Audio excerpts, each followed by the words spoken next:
What's up, everyone? Welcome back to the BNI Partners In Excellence show. I'm Andy, and today we have Michael Keith with Cal Coast Pest Management in the house. Michael, what's up? Hey, what up, Andy? How you doing? Hey, man, I'm glad to be here with you today. I'm so glad you came on. Have you done something like this before, by the way? I have. I've done multiple podcasts, and it's usually all the same thing. It's just the questions and then an answer. So. Oh, it's always usually the same thing. Challenge accepted.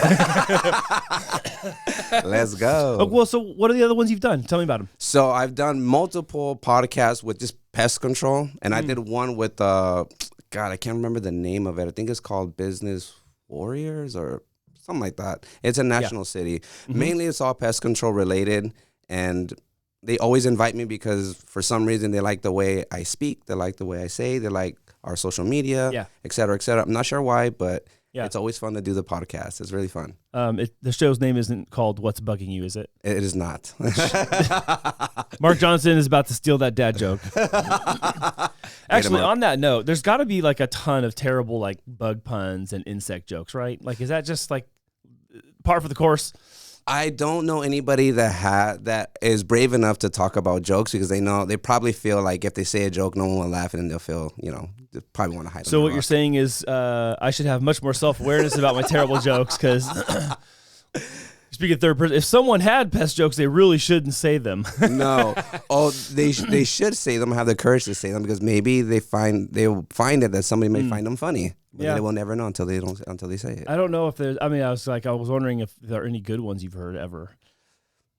Maybe not. You're making me think. Maybe not. I do not know any good jokes. No. I've never heard any good bug jokes. But you know what? I'm gonna put that on my bucket list now, and I will tell you, and then you can have it. All right, we'll have to. It should be Michael Keith's books of what's bugging you, right? That actually would be really cool, like a resource guide. Like, what kind of bug is in your yard? What's bugging you? And it's like, what is that bug? God damn, that's a really good idea. It's not bad, right? It's not bad, right? Yeah. Like this time of year, what's bugging you? You got spiders, and you've been talking about the little tiny mosquito guys. Mm-hmm. That's what's bugging me. Well, we have like a coloring book for kids. And a coloring book? Mm-hmm. Oh, I didn't know that. Yeah, so we have a coloring book for kids. We had a friend of mine that works for, I think he works for DC, and then I asked him if he could make a coloring book for us. Wait, DC Comics? Yeah. Oh, what? Yeah. Okay. I got friends everywhere, man. More on that. Okay. And then I asked him if he can do a coloring book for us. Took a while because he's a very busy person. When he was able to do it, he gave us the draft. We went through like this. What do they call those marketing people? I'm not sure what they're called. Mm-hmm. And so he was a consultant or something. No, well, somebody that he actually made a comic book. Like he scripted it out, and then we got it into a book, like and a publisher. Yeah, you go. Oh, okay, wow. And so it was pretty cool. So we have myself as a character. I've never seen this. No, how come I've never seen this? I should have brought it. A kid, so you know what? You know what? I have one in the car.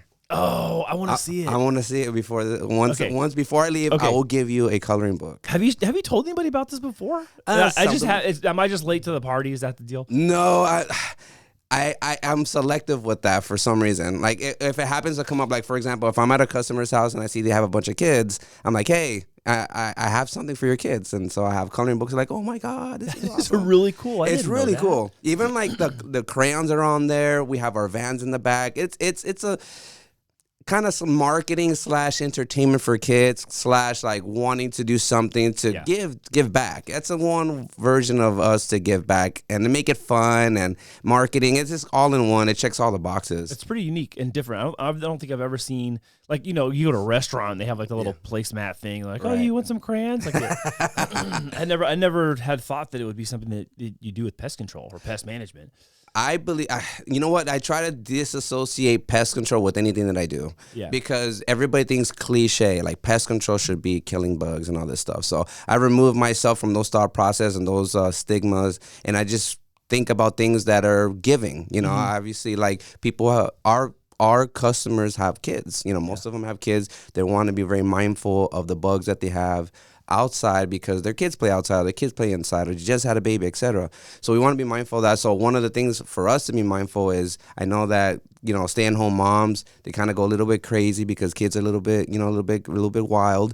So we do have those coloring books, at least put them at ease for just a little bit, and then it's a little bit of a marketing, and it's a little bit of like, these guys care, these guys are different, this is different, and, you know, and we do care. It's not that we want them to think we care, it's we actually do care. Yeah, so you that's actually care. Actually, I mean, push comes to shove, you don't have to do that. You don't have to spend money doing all this and making that, but that's a really cool, unique thing to do. Sure, that's fun. We've done a lot. We have like back scratchers, we have wine cups, we have flasks. You got the fly swatter too? Yes, we have the fly swatter. I got on the car. We have the fly swatter. We have a lot of things. We have stickers. We have tattoos. Those little water tattoo, whatever. Really? Like little for the water kids. press on ones? Yeah, we got those too. We got all kinds of stuff. We Wow, really man. do. So we and they ask, well, that's not. If you ask specific people, some people would say, well, you could spend your money doing something different, like marketing. I'm like, yeah, I could, but I don't want to. Isn't that all marketing stuff? That's what I'm saying. It's all promotional items. Absolutely, but there you can't track that. You know, how can you really track that? You can't. So that's why they say, well, it's not trackable. I'm like, I understand that. You're like, check this out. Every time I go back to their house, I see their fly swatter. You're right. That's it. You know what? And it's funny. Still there, and they still keep calling me. And I see a little bit of flies on there too, so it's doing its job. Hey, look at that! More guts than last time. There you go. I love it. Take a picture of it. Where did your decision, more than just like the money part of it, like where did your decision to do that versus the marketing come from? Like, what was your process in thinking that? Having fun, man. Honestly, it's just having fun, thinking. It's not even much of thinking outside the box. I didn't sit down, get a paper, and like, what to do for marketing strategy. You know, it was mostly like, this sounds like a good idea. I have the cash for it. Let's do it, and just get it done. That's awesome, because you mentioned the word fun. Yeah. You know, I was talking a couple shows back. I mentioned this to a couple people at this point that, you know, being 45 now, and I'm like, you know, if I live till 90, I'm kind of at that halfway point. Right. And I'm like, you know, I would love for the second half of my life to have more fun and be more fun. I love having fun, and I've had a lot of fun in my life. But gosh, there's been so much stuff around my life and my work in the last couple of years. It's like so serious that like the fun just like squeezed out of everything. I was like, man, there's no time for fun. And it's like, and then you make the argument I make the argument to myself, like, how can I even allow for fun, the little fun that was there, to be squeezed out by all this stuff? Sure. And I just ran out of time. Yeah, I think I kind of on the same page. When I first started with Cal Coast Pest Management, it was a lot of fun. I had a little bit of a challenge with my old partner, but life's about challenges anyways. But nonetheless, I still had a lot of fun. Mm-hmm. It was tons of fun. Then I started to get more team members, and the fun just started to diminish. It didn't become fun. It became more like a consistency of responsibilities and consistency of putting out fires. So the fun went away. But then I asked myself, what does fun mean to me? Fun means to me fun to me is choices. If I choose to have fun, I'm going to have fun. If I have a specific challenge, or if I have a specific responsibility, why can't I equate that with fun? You know, everybody has fun in a whole different manner. I think it's a mindset. So if it is a mindset, if fun is a mindset, then why not this be a mindset of having fun? So for you, when you're going through that transition, because you're not saying it overtly, but in having like a partner before, and then it being, you know, earlier days, like say being fun, and then the responsibilities change, and then you scale and grow, and you add more trucks, and then more people, and more clientele. With scaling comes a lot of challenges. So, So, you know, what caused you to recognize, wait a minute, this is slipping a little on the fun side? That's a good question. So it was that time where questions were being asked of me by my team members, by my clients, and just by networking groups. Like, it's just a bunch of stuff that's coming together. Do you have this? Or what about this? If this was to happen, what if this was to happen? I'm like, oh, I never thought about that. You know, that's why BNI was really like my saving grace, because I had everybody to tell me those specific questions. I had no idea because it was too much fun. So now from then it became more of a responsibility. It became more of a commitment. It became more of a consistency. It became more of a plan B, plan C, plan D. And then when you're having those type of plans, it could be fun, but the fun, my version of fun when I first came in is completely different from my version of fun now. How's that changed? So it's just a mindset. Mindset before was like, go out and play with your friends mindset, or go to the theaters, going to Disneyland. I equate all that with having my business and doing pest control. I love pest control, everything about pest control. I'm just obsessed with it. So I equated that with being fun is equivalent to going to Disneyland, is equivalent to hanging out with friends. That's how I saw fun. And now it's shifted to where fun is making sure the responsibilities are met.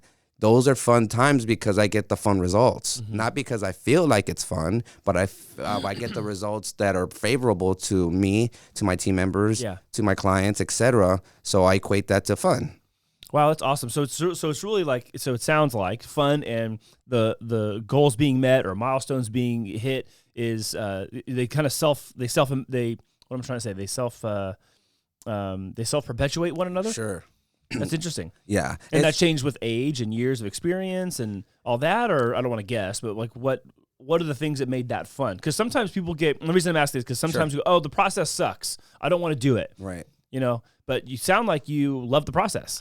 I get to love the process. It may not be in a process where I love it to a point where, like, again, we're using symbolism here. Fun, love means you love what you do. Fun means you're having fun.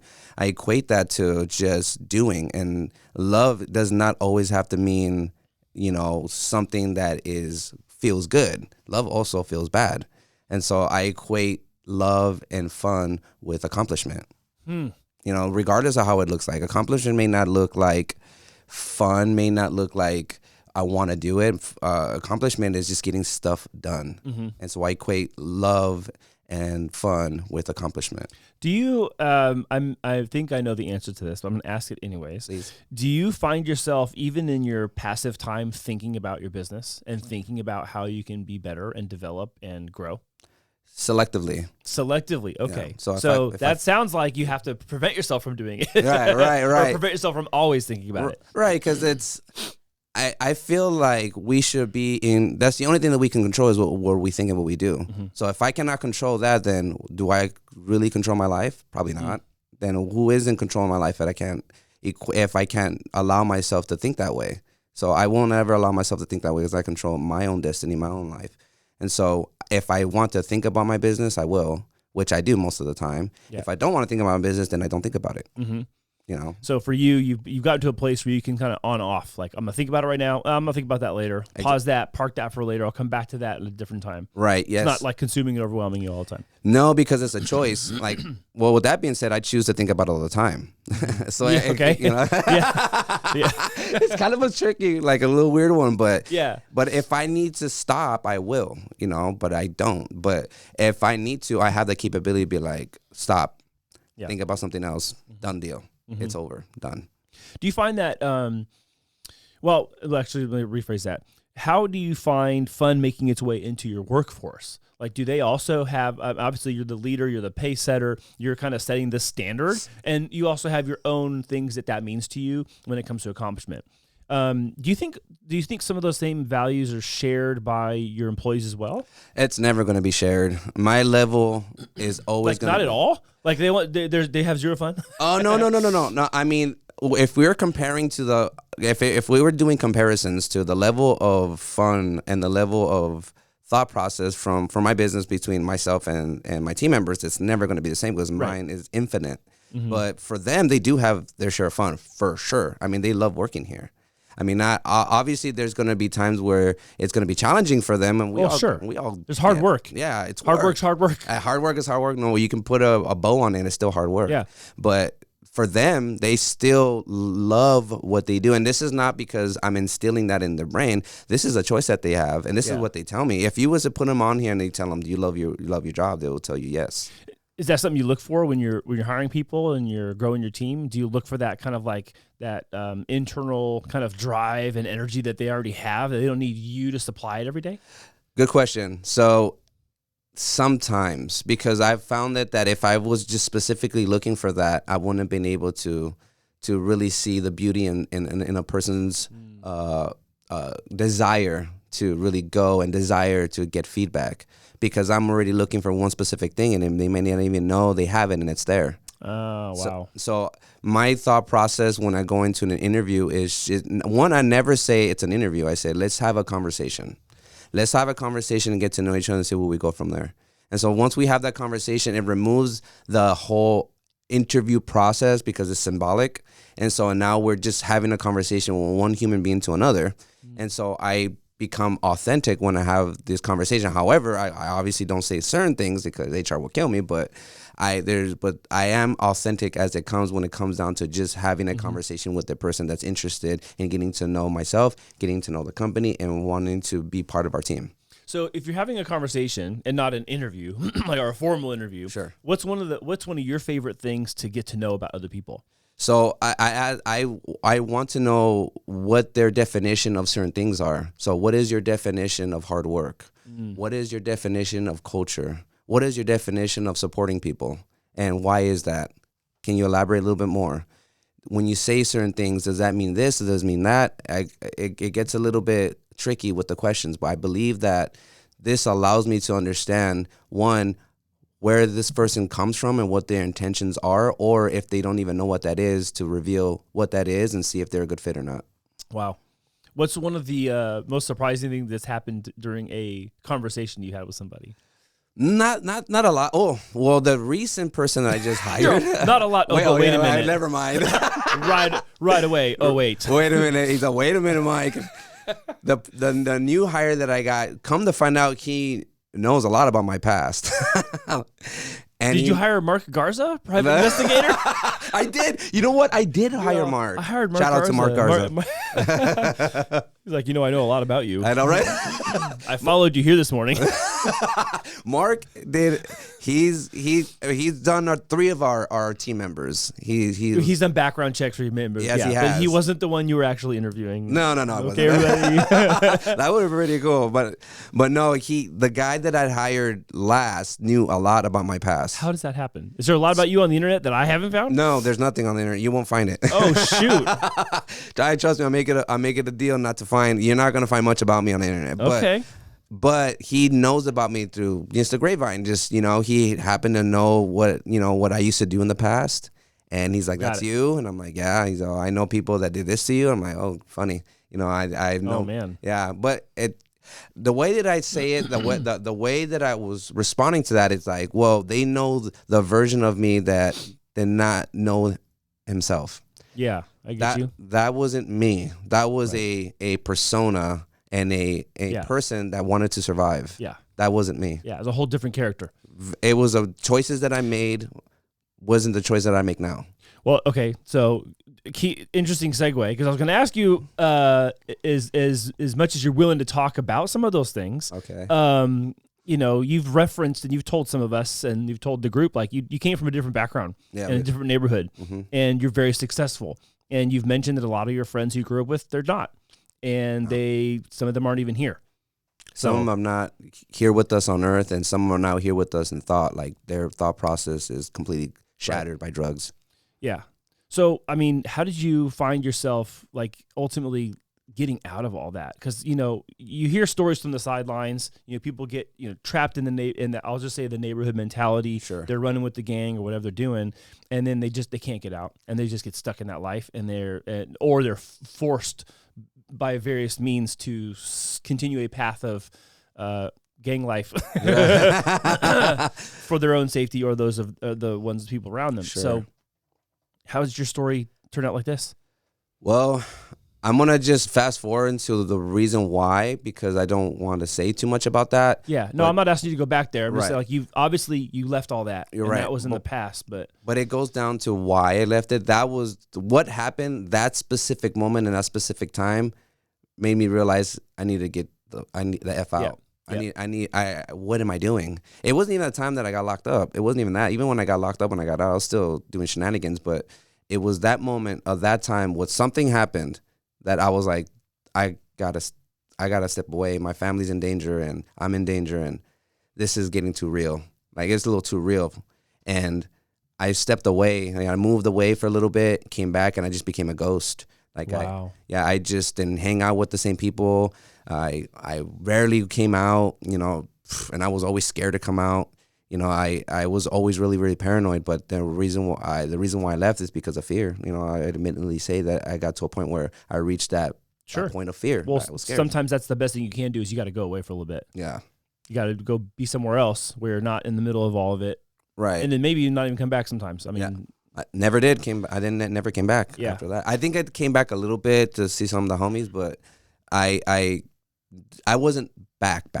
Like, I know what you mean. So I wasn't back. But you're not saying it, but you're kind of saying like you were maybe looking both ways all the time, over your shoulder, who's behind my back and all that. Like that's not a way to live, man. No, having nightmares about it, a lot of nightmares. Like, it was pretty tough, but I think about it and I'm glad that I went through all of that. That built my character, it allowed me to think outside the box later on in life, because even then I was still grumpy pants. Well, but the reason I wanted to bring this up, and again, not to specifically dig into details, but I know that you've had a transition from the way life used to look into the way life looks now. Yeah. And that takes a tremendous amount of fortitude and grit and resistance, resistance to that, but persistence to push through it. Sure. Got my words mixed up there for a second. But I wanted you to be able to talk about that because, without having a longer conversation with you in this format, some people may not know how far you've come from that place to be here, where you're the face of the business and you're running a company and you've been very successful in, let's say, the corporate sense. Yeah. And your mentality has completely changed and your behaviors are like that. And even just in the specific sense of BNI Partners in Excellence, how we've watched you evolve as a speaker and a presenter. And I mean, like, dude, until I knew all these things you shared with me before, I didn't know any of that stuff, and I wouldn't have guessed. Right. Then to see someone have this transition, like, that's an amazing story. Thank you. And I know that there's a lot of inspiration that comes from those types of stories because you see them. Right. You see them in books, you see them in television, you see them in podcasts, and you see them online and social media too, where people they came from a place, right, and then they turn their life into a whole different direction, and you look at it now. Yeah, it's funny because I never, I guess in a sense, sit down and watch my roses grow. I just do. That's it. Like, I acknowledge the fact that I've done so many things. I've pivoted a lot. I went through a lot of things that are really challenging for me. I understand that. I don't sit down and look at those roses grow. I just continue to build and build and put seeds and make more roses. Mm-hmm. Later on, maybe I'll sit down and take a look at all the beautiful roses and let them see all the butterflies going there on the roses. But as of now, I don't really think about that stuff. Yeah. I acknowledge it and I pat myself on the back here and there. But you got to take a victory lap now and then. Sure. I mean, again, even notwithstanding the context of where you can't, like, even just doing business right now in the middle of everything we encounter as business people, like, every once in a while you got to take a little bit of a victory lap. Well, I do this thing when I ask myself, what are you, because my coach at the time, his name is Cesar Valen, the owner of Cloak and Pedal. He would tell me, what are you celebrating today?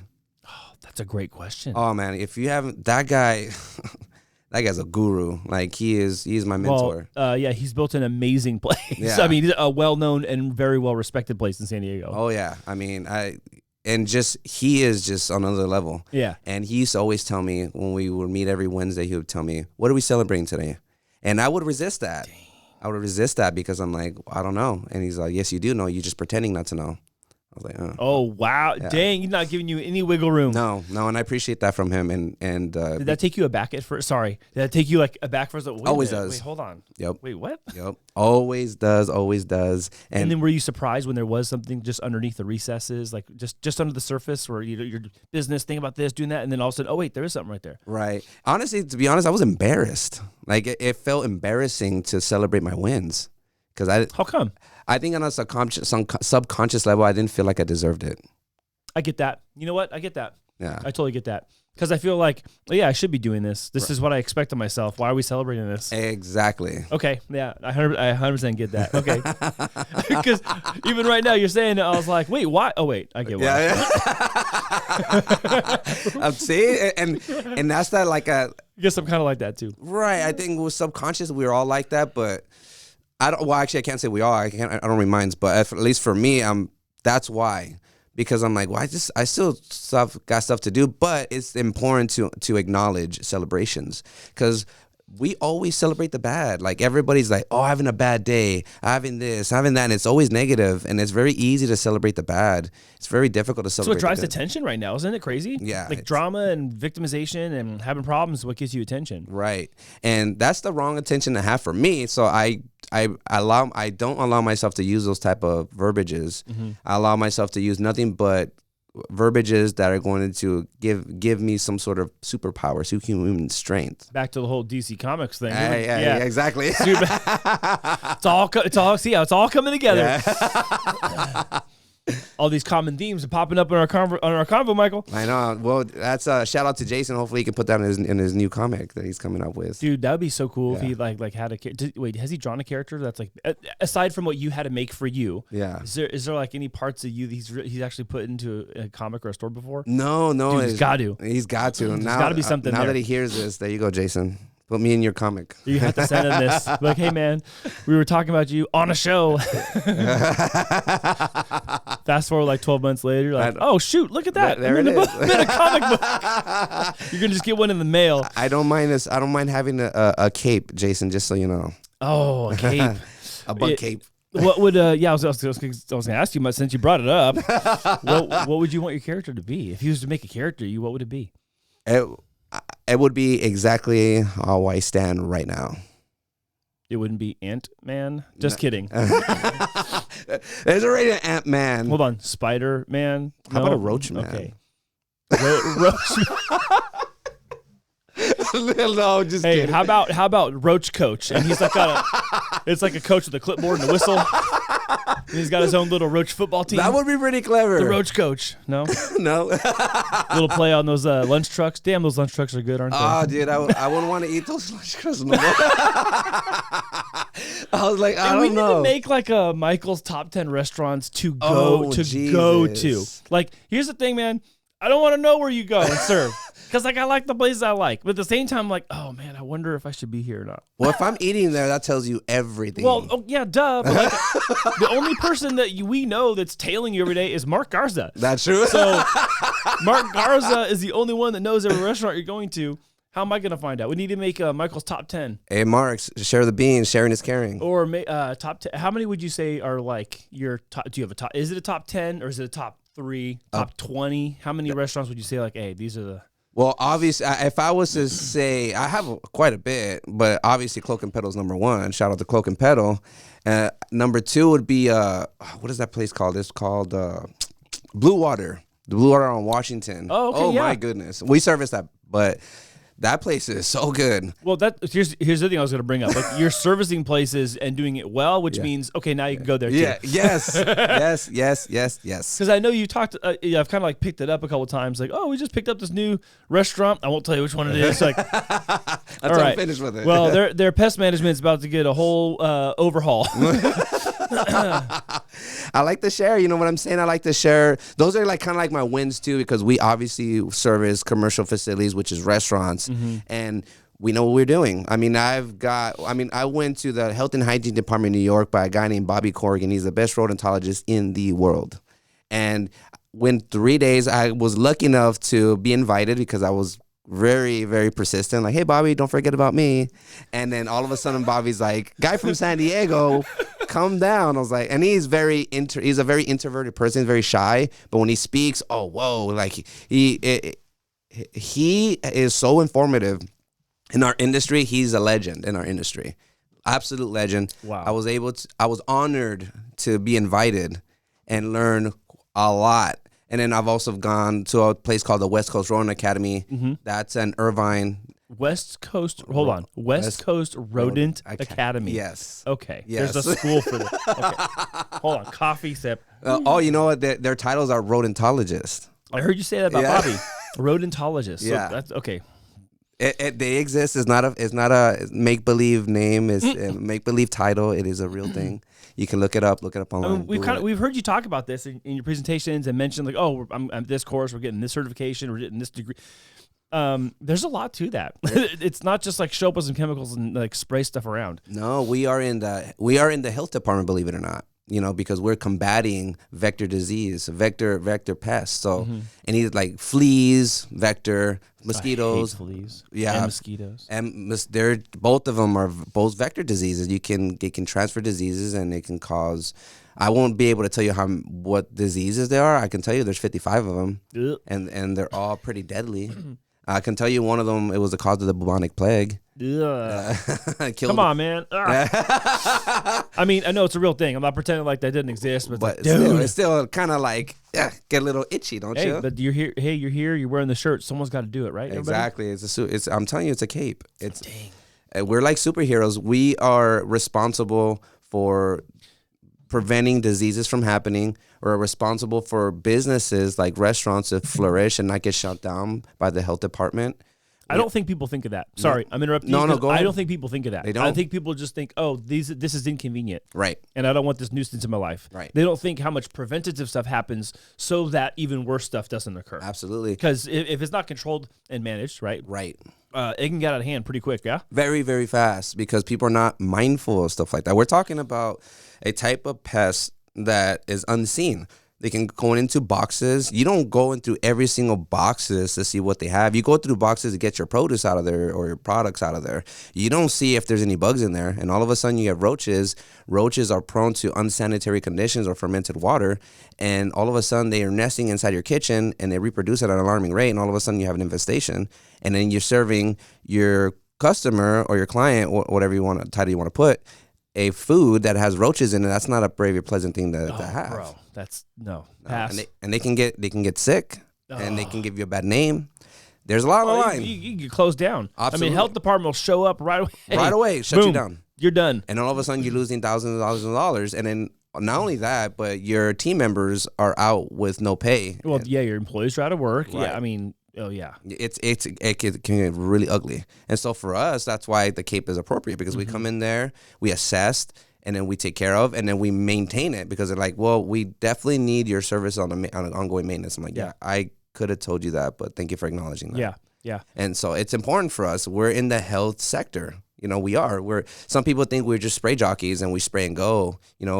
Some people are. Some people in industry are. I think that's candidly, I think that's what some people have experienced with other businesses. Yeah. Where that is what someone does. They just show up. They got their little suit on. They go pump, spray, Right. boom, I'm gone. That is true. And it's like, so that's kind of been their experience. They don't know any different until they see any different. And that's why we are a little bit different than most, because in the industry right now, what's happening is there's a lot of M&A transactions, which a lot, and when every time anybody acquires anybody, what do they want? They want their ROI. Yep. They want the return of investment. So what do? Yeah. What is grab that book of business? Yep. And then what's their highest cost? Labor.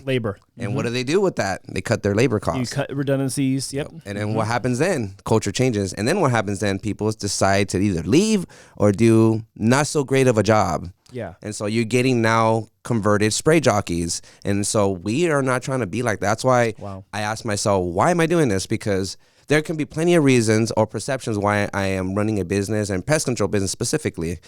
And the reason why I'm doing this is because I love the industry. The industry, I always give myself credit. I've given myself the opportunity for this, but the industry, because of the industry, allowed for me to get out of my comfort zone and really pursue education, pursue value, and pursue something that people want and they don't even know they want.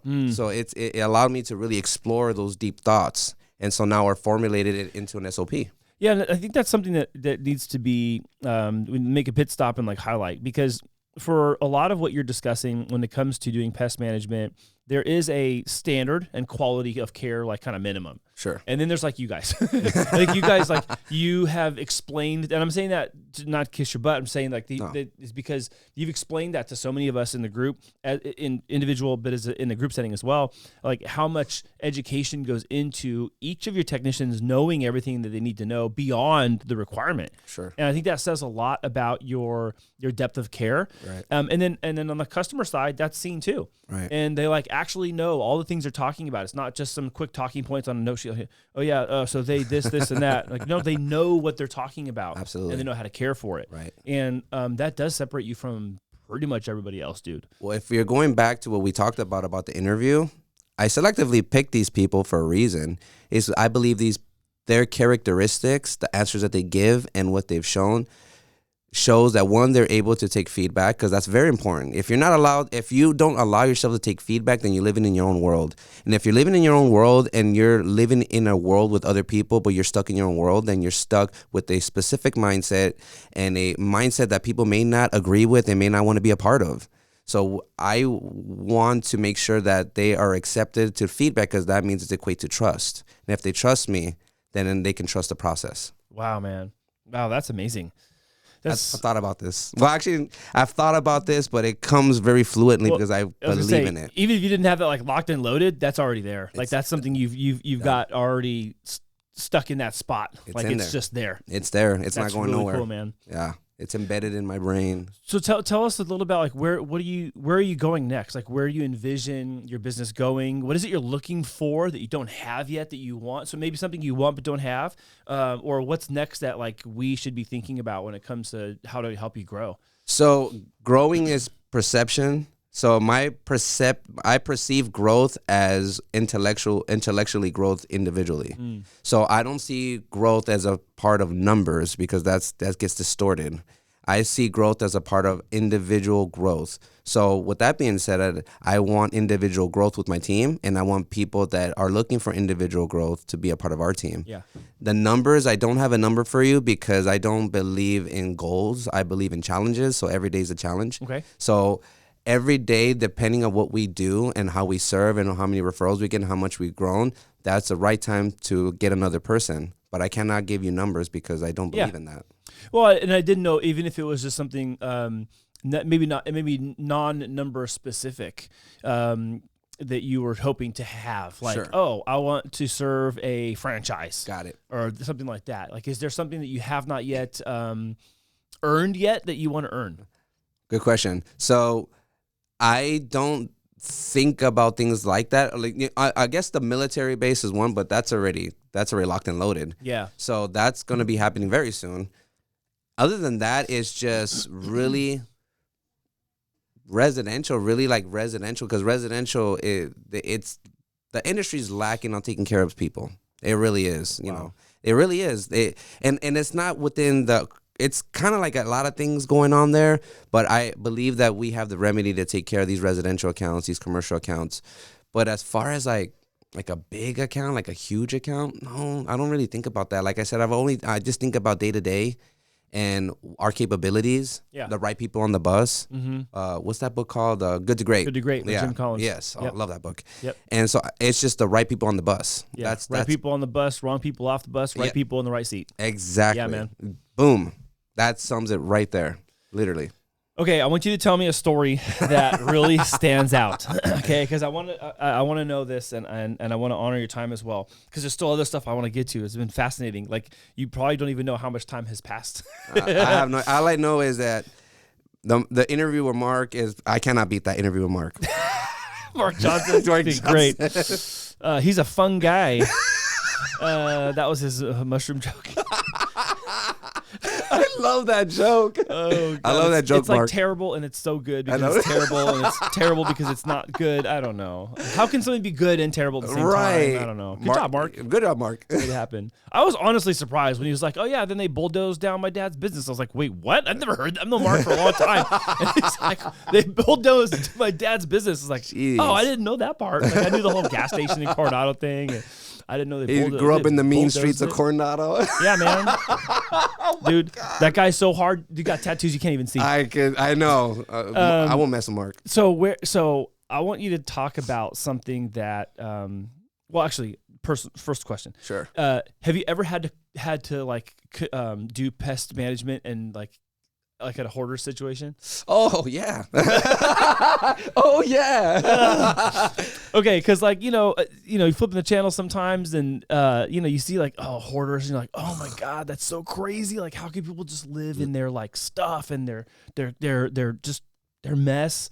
And then like I've seen this lady online now where she does professional cleaning. Oh. And she does it like sometimes after someone's passed away or whatever, but they were hoarders or whatever. And she puts on Instagram and YouTube shorts, and they have millions of views. And it's just like, dude, it's disgusting. Is she wear all pink?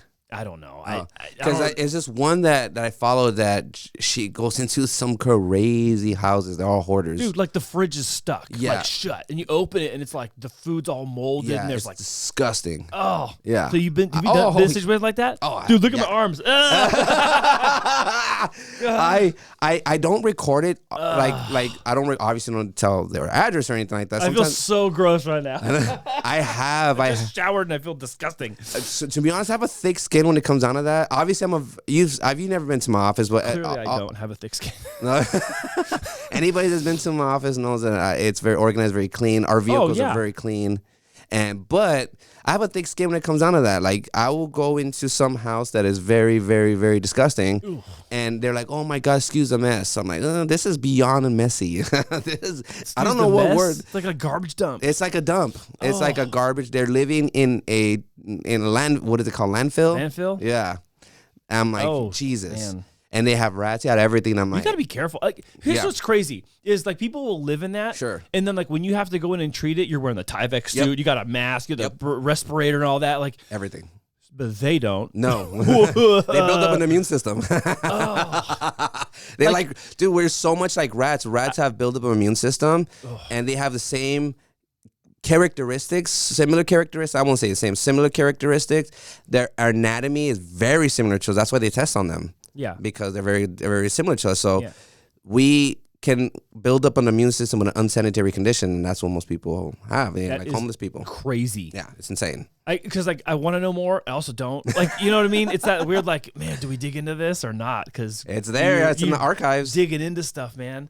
Do you have like pictures you could show us? I do have pictures. Would you mind if you send me some pictures? I'll put them here in the show. Is that okay? That's fine. All right. So right here, you're seeing a couple of pictures that Michael sent me. Dude, this is disgusting. I cannot believe. I mean, okay, I've seen this lady on Instagram. I've seen the hoarder shows. I get it, but like, bro, this is gross. Yeah, it's pretty bonkers so that people live that way and they don't seem. I remember once it was in Lemon Grove, long time ago. We sold for a roach extermination. And this is when I was working for another company. This was the worst I've ever seen. So I went inside this house. The roaches were absolutely everywhere. They were in the microwave, in the toaster, in the TV, in the Xbox, in the bed, in the toilet, in the what we got? In cabinets, floors, and in the toilet paper. They were in the toilet paper. Like they were in everything except for like the open spaces. They were in the open spaces too. Oh, they were everywhere. The dude came out, was a heftier dude. He came out and he's like, "I'm ready." And then he had a big old white T-shirt, and he like flicked it, and roaches started coming out, like hundreds of them. Like, oh my goodness! You got to be kidding me! I refused to do it. I'm like, whatever I'm doing, it's not gonna help. You need to tent this house. So bro, that sounds like that scene out of what's it called, Men in Black? Oh yeah, I forgot about that. It's worse than that. It was really bad. I went there even when I came in with the hazmat suit and respirator. Look at me, I'm all like protecting myself now. Like, you're safe, Andy. You're safe. You're safe. And he's like, "Is that necessary?" And I looked at him like, "Really, dude? Really?" And I'm like, "For my own protection, yes." And I just went inside. I'm like, "Whoa!"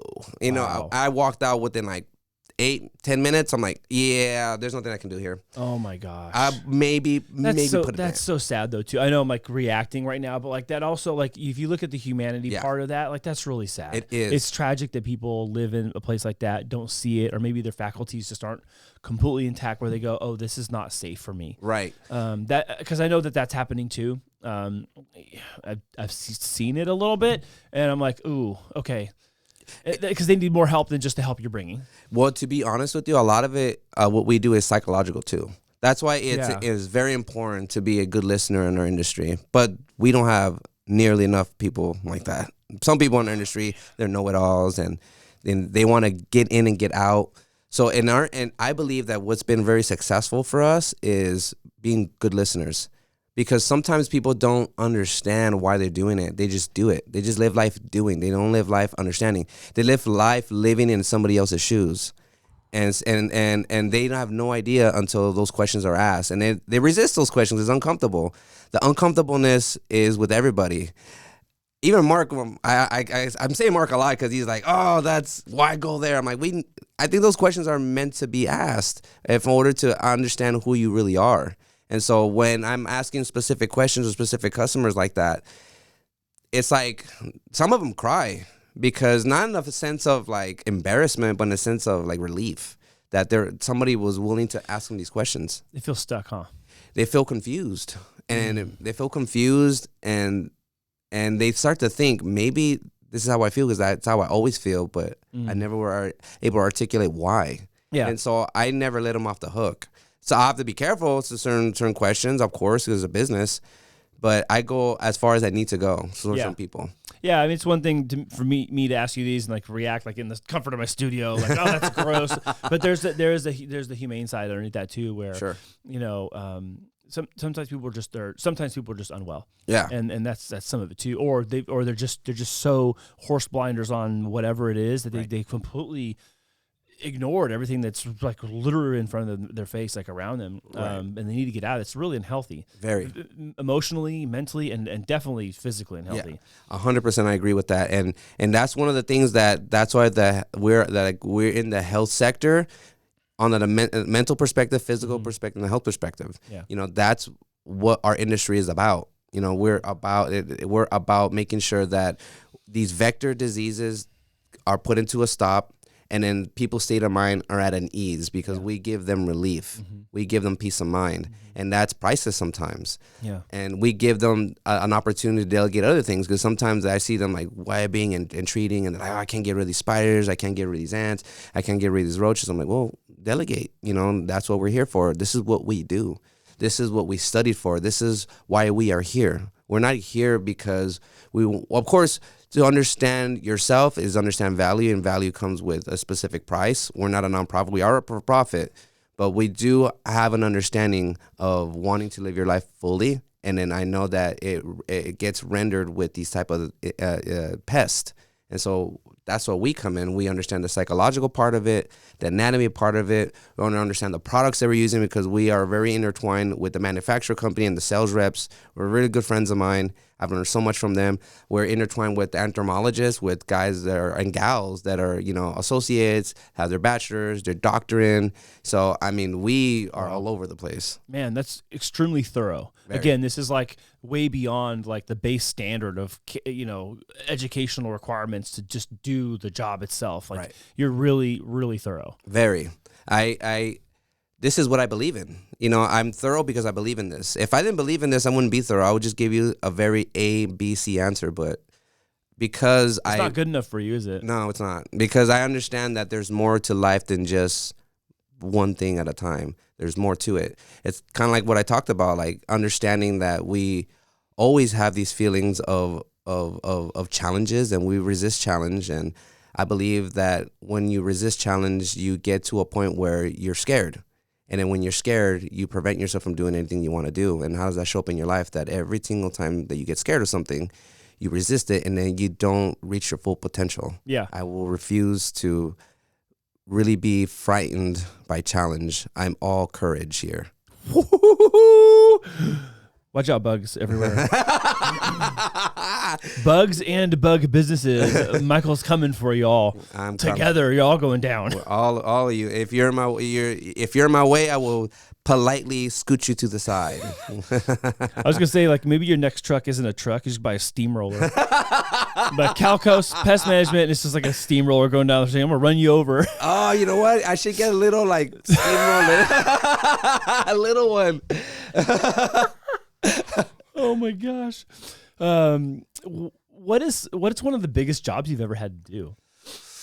Like it took like days. Days? Oh, that's a good question. We had this job in La Mesa. It's a rodent. It's always rodents because rodents are, man, they're challenging. They're feisty, huh? Very. And they're scary. They're freaking scary, like bejesus out of me. So so things do get to you? Oh yeah. Okay. The courage comes within. I'm scared to be here. You know, I'm scared to have conversations. I'm scared to. You're not acting like it. You're killing it right now. Right. It's because I get out of my own way. That's why. But in reality, inside, I'm frightened. But I'm not going to let fear take over. So same thing with rodents. I'm terrified of them. They scare the living bejesus out of me. But I find the courage to get rid of them because I know how to. There was this one property. She had a daughter. She went to college, came back, and come to find out there was like rodents all over the place. And the parents didn't really care too much, but they did. She did. And so she hired us, and we're like, whoa, like we never seen rodents that much during the day. They were everywhere. Like there was a lot of them? That was tons of them. I mean, we counted. Like dozens or like hundreds? We counted about 200 of them that caught in a month. That 200? Was the worst. 200. They were. I'm telling you, they were everywhere. I went in. I'm like, whoa. The smell was unbearable. So I smelled them like, whoa. This is gonna be a bad one. As I'm walking in, everywhere. They're on the couches hanging out. I'm like, are these pets? And like, yeah. Exactly. Eating snacks. Watching TV. Yeah, they were literally doing that. Yeah. Watching The Price is Right. Oh my goodness! You know what? It's funny that they were. What was it? Why wasn't a price? They were actually watching like a soap opera. The parents were watching a soap opera. They would sit down. There were feces on the entire couch, feces on the floor. They were running all over the place. I didn't even bother to do the inspection. I'm like, the reason why I was doing the inspection to figure out how they were getting in. There was multiple areas. There were pups all over the place. I'm like, Jesus. So within 1 month, we took care of 200 rats. Wow, that's a lot. Yeah. And then that's the most. Please tell me that's the most you've ever had to get in 1 month. Yeah. In 1 month, there was a place. There's a place who had more, but for longer. Yes, for 1 year straight, we caught over 1,000 rats. Oh my gosh! It was I think it's like 10,000 square foot facility, and they were getting it in the roof, and the roof it was an open roof exposure, like there was no way to stop them. Oh, and man. we brought in a guy named Timothy Madeir from New Orleans. He's one of my mentors. I flew him out. He did a 4-hour like course with us in house, and I took him there. We would literally spend the night there from like 9 o'clock all the way to 2 o'clock in the morning. Spent the night there? Well, we stayed majority of the night. You went into the evening time to let them. They're nocturnal. They're going to wake up and go do their thing. He calls it rat hunting. Rat hunting. Okay. And because of that, we were able to figure out the problem. Because he's under Bobby Corgan, so he's another guy that's underrated in our industry big time. And this dude knows his stuff. He's a smart dude. Okay, what were you doing from 9 at night until like 2 in the morning or whatever? We were trying to figure out where they were actively coming in from the roof and then from the inside, and how active they were in the inside, what they were trailing in, what they were eating, what they were going for, which units had food. I mean, the list goes on. We had a checklist, and we were able to accomplish what we needed to accomplish there. We were able to finally figure it out, like the main sources and the products to use in order to put a dent on it, and we definitely put a dent on there.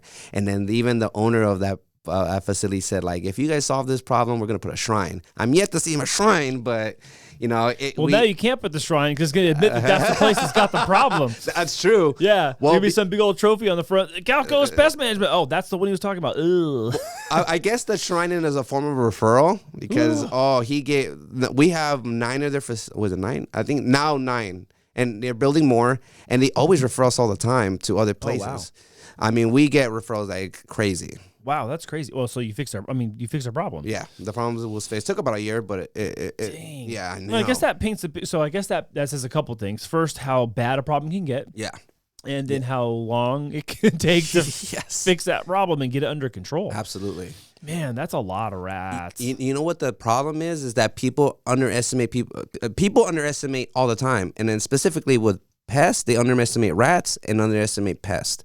Mm-hmm. That's the worst thing you can do. Is it's kind of like saying, like, if I am coming in looking like unpresentable and somebody comes in looks presentable, they're going to assume that I don't know anything. They're gonna look at me as small. They're gonna see me as a small fry, no threat. It's kind of like the rabbit and the turtle.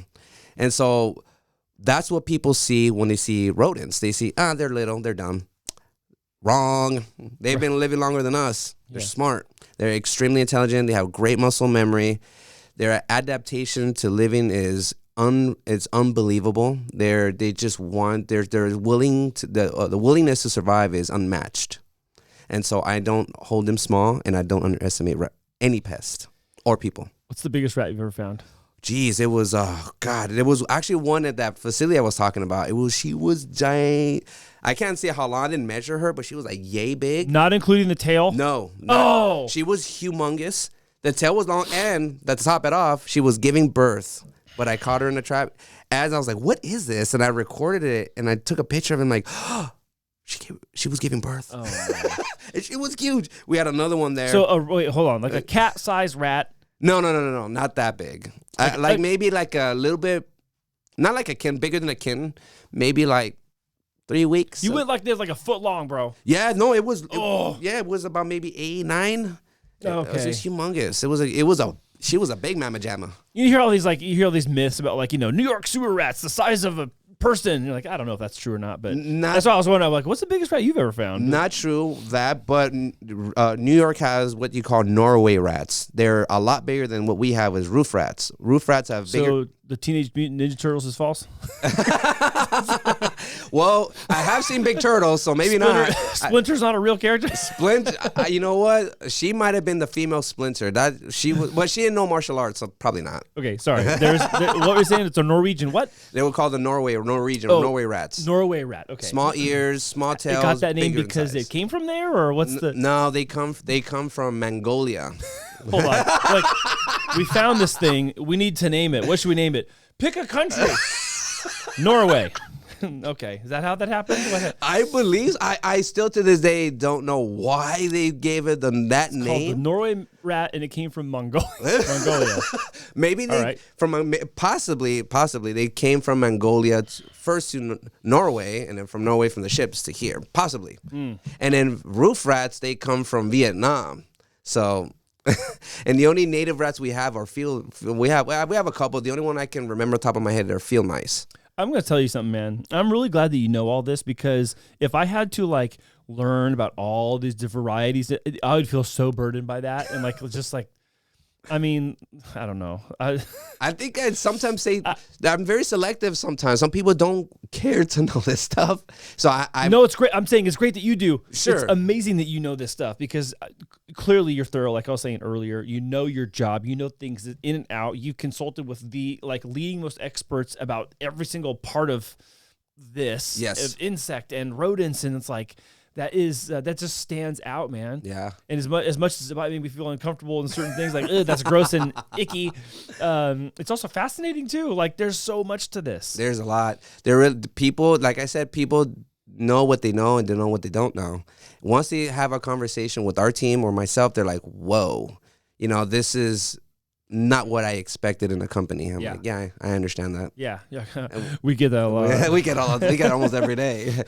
We are unique. We're unique. And do we have our faults? We do, but not a lot. But I believe that we make mistakes for sure. And that's, Yeah, but I mean, it's not too far to say that, like, when you find those things or you recognize them, you're really quick to change those things too. Absolutely. And I'm not rushing to your defense by any stretch of the imagination. Like, you demonstrate that in everything you do. Right. So, like, when you're talking about, we always keep our trucks clean, and we always have a standard of care that's this, and our documents and our papers always clean. Like, even my own personal process as a customer, I'm like, oh my gosh, this thing is like airtight. Yeah, it's airtight. Like, I'm getting texts like before, hey, we're gonna be on our way tomorrow. Hey, good morning, we're on our way today. Good morning, I'm like 10 minutes out. Yeah. Hey, I'm at your front door. Yeah. It's like, it's not like that. I'm just my little demonstration there. It's like, you guys just have everything on lock. Right. And I do want to give a shout out to Jackie. She's our manager. Without her support, because I think in one of your questionnaires was talking, I think it says something about like, who do you contribute your success or something like that. I got a question for you. I'm coming to that one. All right, go ahead. I'm going to come to that one. But talk about Jackie. So I believe when we're talking about the right people on the bus, for the last 2 years has been absolutely incredible, amazing. And before she was here, we used to have another person that just didn't care. And because of that, the operations side was lacking a lot. And I had to delegate a lot of stuff. And it was a lot of me going around and wanting to tell her, hey, let's do this, let's do that. But she didn't believe in supporting people. She just believed in doing things that she needed to do according to our agreement. And it was very frustrating. It was very frustrating to have somebody that doesn't care that level. Like, it's never going to be a level as I care until I met Jackie. But, well, I've always known her. But the opportunity to get her was there. I've known her before through another. She used to work for another company. She was a property manager, and she was directly working with me. And I was just blown away by her, like just by her character, by what she stood for, everything about her. I just look up to a lot. And so the opportunity was to see if she wanted to be a part of our team, and she said yes very quickly because we connect that way. And ever since she came, it's been the operations has just been incredible. Like just a level of because she cares so much that she's a great support system to our team. She's a great support system to me. She's a great support system to our clients, and she understands what we need to do in order to succeed. And she's great on receiving feedback and giving feedback. She's exactly what I needed.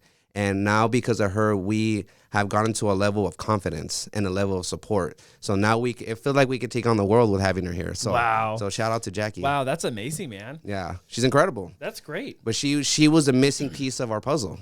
And so now, and I believe we have, I mean, being a technician is one thing. Like we have amazing techs, amazing. And they're all great listeners. They all have their strengths. Every single one of them has their strengths. But we were always missing something. Mm-hmm. And we were missing to have her. And so now that we have her and we were able to see what she's capable of. And of course, I'm a very good support system, and she's a very good support system. We help each other out, and we've helped each other grow individually and also in the business sense that we feel like we have a complete team in the sense of what we have now. It's like when you got like a puzzle together, a jigsaw, and then that last piece clicks in. Like, oh, that's the picture's complete. Exactly. Now you can. That's what I'm thinking. I'm imagining when you're describing this. I'm like, oh, it's like that last piece that goes in. Absolutely. Like, it's all together now. Absolutely. It's fantastic. It literally was the missing piece. That she was the missing piece. It's so awesome, man. Yeah. It's just, you know how most people talk about it. It's really hard to have really good team members nowadays. So to have someone like her and to have someone like all my team members, it was meant to be. And I have a saying, like, if it's meant to be, it's up to me. And I really believe in that. And I make sure that I show up for them like they show up for the company and show up for me. Yeah. So if it's meant to be, it's up to me. And that's the quote. That's my quote. I love that quote. That's like, that quote for me is like everything. Yeah. Yeah. Yeah. It has like personal responsibility dripping all over it. Yeah. Yeah. Yeah. Accountability. Oh yeah. That personal accountability for sure. Well, I want, like I said a while ago, I want to honor your time and your commitment to being here. So I have two final questions, which are kind of a departure from what we've talked about, but I've asked everyone this question just so they have a chance to answer it. And it's been really awesome hearing it. The first question is, if I put you in the middle of a stadium with 100,000 people and I gave you a microphone at the center and said, Michael, you get to thank anybody you'd like, and all 100,000 people are going to listen to you right now, who would you thank and why? That's a tricky question because there's many people that I want to thank. Obviously, I just think Jackie, so Jackie's definitely on that list, but I'd like to thank me. Go for it. Tell me. The reason why I want to thank me, because if it's meant to be, it's up to me. Everybody can give you a perception of what they do things. Everybody can hold your hand, lift you up, but the only person that can do that is yourself. The only person that can get up, the only person that can make decisions, the only person that's going to endure the pain, endure the suffering, and endure the happiness, and endure the love is yourself. So I thank myself. Awesome. And then dead or alive, who would you like to have a meal with? Tupac. So what is he, dead or alive? He's alive in my head, but he's dead in a mortal form. Are you sure? Internet, go show him. He's in the Bahamas. That was a great answer, because I'm like, oh, I can ask dead or alive, and you might answer either way. My boy Tupac. That guy in the Bahamas. You saw what I saw. Yeah, yeah. I'm like, that guy's got the same mannerisms. Sounds like him. What do you think, man? Man, he might be alive. You never know. You never know. It's one of these days he maybe come up out of nowhere and listen to his podcast and be like, I have lunch with you. It is kind of weird, right? For anybody who doesn't know what we're talking about, there's that guy who sings. Should we be saying this or not? I don't know. That's putting a lot of tension. No. It's not tension. Let's just keep him dead. He's dead. Tupac. Yeah, the legacy lives on better if he's passed away. But that artist down there really does look a lot like him. A lot. If he were to have aged to this point in time. Yes. And has a lot of the same stage mannerisms and intonation. So, but he's Well, you did say dead or alive. I did say dead or alive. No one has ever come here and named someone who could be both. Right, that's true. Wham! You all both. I'll take it. Wow. But yeah, Tupac What would you want to talk about? I want to pick his brain on why he did what he did. I know why he did what he did. He did it because he wanted to express himself. He wanted to talk about the establishment. He wanted to talk about the real life struggles of being a poor person and living in the hood and real conversations. I can get a real conversation from a real thug. And I won't say a real, like what he would normally say, but a real gangster. Yeah, I know what you mean. Yeah, so a real gangster. I could just bleep that part of the show. Beep. That's true. I'll keep it respectful because I tend to have a sailor mouth sometimes, but you know what? But there's been talks that he was a studio gangster, but nonetheless, doesn't matter. Like, I think that is a mindset that he had, is empower his community, his people, and his homies. And that's what I'm about. That's why I would love to have a conversation with them. It will be a very authentic conversation, and we can add some steaks. I guess steaks. But Michael chooses the restaurant. Yes, I would definitely choose a restaurant. Yeah, you're like 100. If it's steaks, it's gonna be what's that name? Born and Raised. I love that place. Okay. I love that place. That place is crazy because when you go in there, it's a fine dining. You want to just kind of button up your tie. But if you look at the posters, he has a lot of West Coast rappers on there, like NWO. He has some Tupac on there. I mean, I'm like, what? I'm like, I love this place. And the steak's delicious. I get the Japanese Wagyu steak. I get that Japanese Wagyu steak. And I get like the snail. They have like snail. Oh, there. you're taking dinner at the top floor. Okay. You're like, oh, I'll take the penthouse steak, please. I like the bougie life. What can I say? Wow. Okay. Awesome, man. No, I don't blame you. That's amazing, actually. So, have you been there? No. Well, I have been to Born and Raised once. Okay. But I did not get the Wagyu there. Oh, I should have though, because it's like the best. The Japanese Wagyu is unbelievable for me. It was. I think I need to have more of that in my life. Yeah. I think you and I should just have lunch there sometime. Yes, I'm all in. I'm down. Do you open for late? Do you do late lunch, huh? Oh, they do. Yeah. Yeah. Okay. All right. I'm all in, dude. All right. So we'll have to do a follow-up lunch. I don't think we can record there, but we'll at least go hang out there and eat. Let's go. Dude, thank you so much for doing this. This has been so hilarious and entertaining, but also just insightful too. Like, sure. You have such an amazing a cadence to the way you come into BNI and just how you interact with everybody, and also how you present now and what you share with us. And I know there's just stories upon stories. We could go for hours. I know we could go for hours. I know we can. So we'll probably have to do this again. We'll do another. We'll do a round 2. We'll talk more about the Norway rats from Mongolia. Yeah. But thank you so much for coming to do this, and you're off to go to a job right now, actually. So correct. We're going to get you out of here. You. If you have enjoyed this episode and you'd like to join Michael, Keith, and I at BNI Partners in Excellence every Wednesday, we meet down at the Chula Vista Golf Course in Bonita. That's right, the Chula Vista Golf Course in Bonita, 4475 Bonita Road. BNI Partners in Excellence open networking starts at 6:45, and the meeting starts at 7. We hope to see you there. You can click in the link in the description box to register as a visitor. Michael, thank you so much for coming on the show today. You did awesome, man. Oh, thank you. I hope you said you were like kind of nervous or terrified earlier. I was like, both. Dude, no, you did. You just killed it. Michael did a great job. Give him some love in the comments. Thanks for watching, and we'll see you with another great guest next week.